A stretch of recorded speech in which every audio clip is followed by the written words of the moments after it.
Good evening, visitors. Welcome to the Australian War Memorial's last post ceremony. My name is Sandy Smith. We warmly welcome Group Captain Ernie Walsh, representing the Air Force Association. As always, we welcome the veterans who have served, those that are still serving, and the families that love and support them.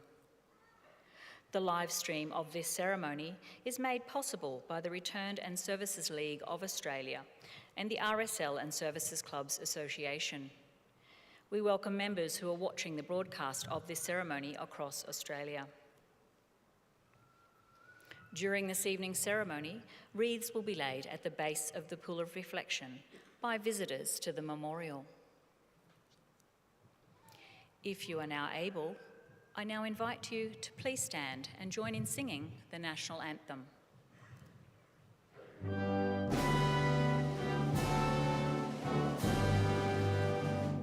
Australians, oh, let us rejoice, for we are one and free. We've golden soil and wealth for toil.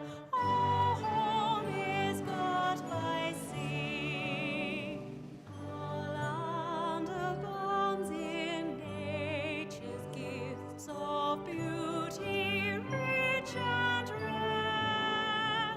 In history's page, let every stage advance Australia fair. In joyful strains, then let us sing, advance Australia fair.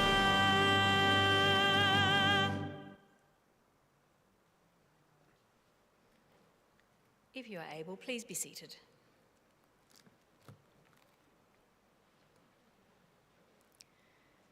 The Australian War Memorial was the vision of Charles Bean, Australia's First World War official historian.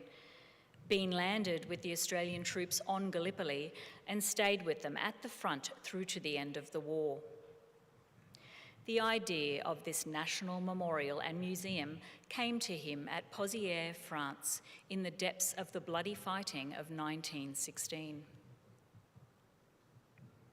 Bean's idea was that this would be a place where families and friends could mourn loved ones buried in faraway places. It would also be a place that could help all Australians understand what these men and women had endured and what they had done for us. Bean's vision, to which we remain true, is best expressed as inscribed in the entrance to the memorial's galleries. Here is their spirit, in the heart of the land they loved, and here we guard the record which they themselves made. Tonight, I will read the story behind just one of those on the Roll of Honour, which lists the names of more than 103,000 men and women who have given their lives for us in war and on operations for a century. But first, we present a lament, Flowers of the Forest. Wreaths or floral tributes will now be laid at the base of the Pool of Reflection.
Today, we remember and pay tribute to Flight Sergeant Laurance Julius Saulwick, who was killed during the Second World War.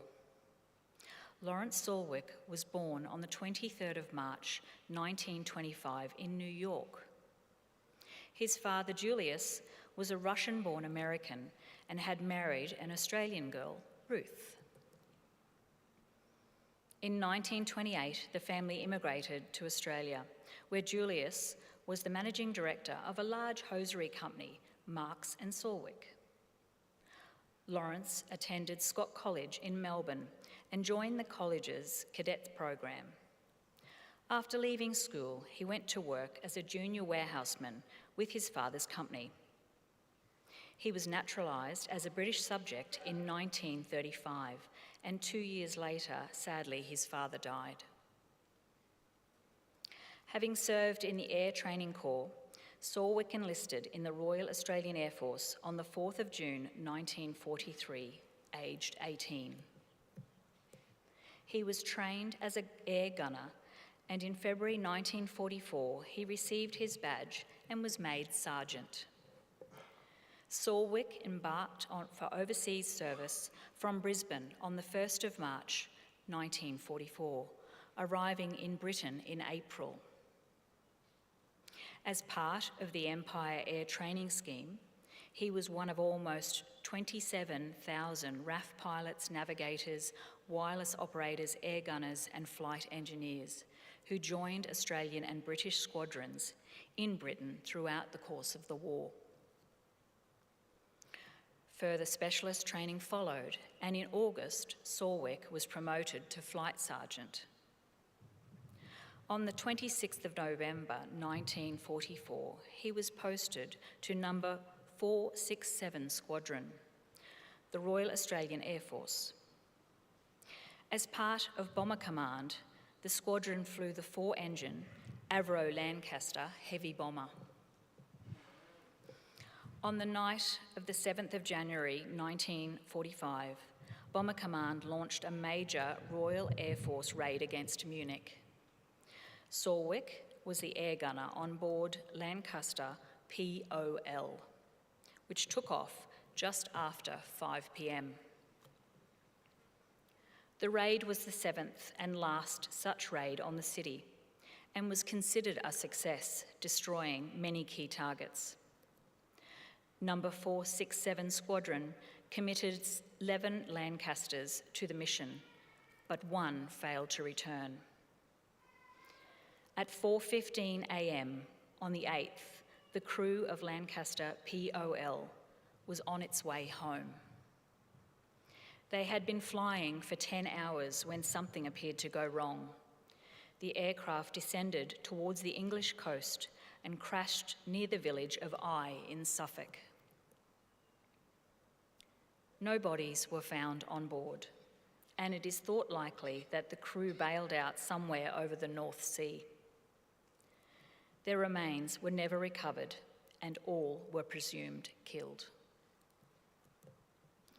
They were Flight Sergeant Laurance Julius, with fellow Australians Flying Officer William McNamee, and Flight Sergeants John Glowry, Maxwell Bruckner, Stephanos Servos, and Herbert Williams, along with British Sergeant Henry Kirsch. They have no known graves and are commemorated on the Runnymede Memorial to the Missing in Surrey, which honours all Commonwealth airmen whose bodies were never found. Flight Sergeant Saulwick was just 19 years old. He was dearly missed by his family and friends. His employers posted an in memoriam notice in the newspaper saying, "To the memory of a well-respected employee and friend." Flight Sergeant Laurance Julius name is listed on the Roll of Honour on my left, among almost 40,000 Australians who died while serving in the Second World War. His photograph is displayed today by the Pool of Reflection. This is but one of many stories of service and sacrifice told here at the Australian War Memorial. We now remember Flight Sergeant Laurance Julius Saulwick, who gave his life for us, for our freedoms, and in the hope of a better world. Please stand for the reading of the ode and the sounding of the last post.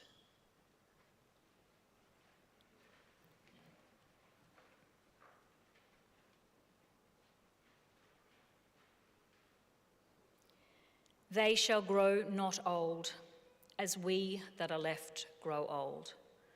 Age shall not weary them, nor the years condemn.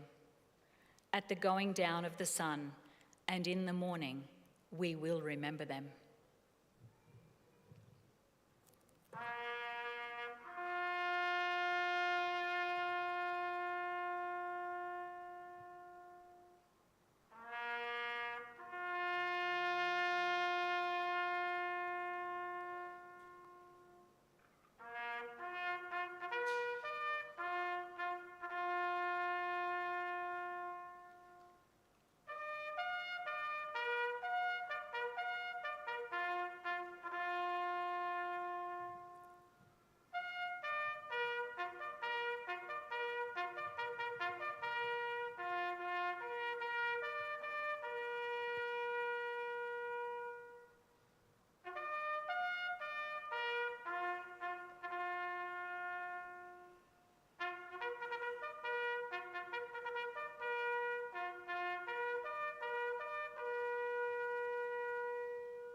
Lest we forget.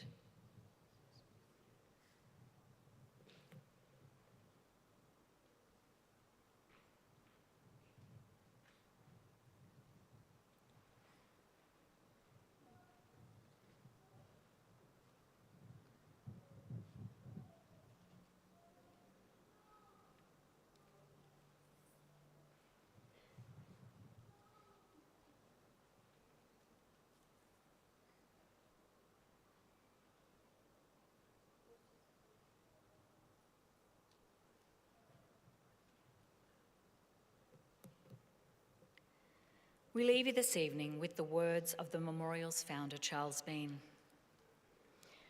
Many a man lying out there at Pozières or in the low scrub at Gallipoli with his poor, tired senses barely working through the fever of his brain has thought in his last moments, well, it's over. But in Australia, they will be proud of this. Ladies and gentlemen, girls and boys, that concludes the last post ceremony. On behalf of our director, staff and volunteers, thank you for visiting the Australian War Memorial today and for your continued support during the memorial's development project. We wish you all a very pleasant evening.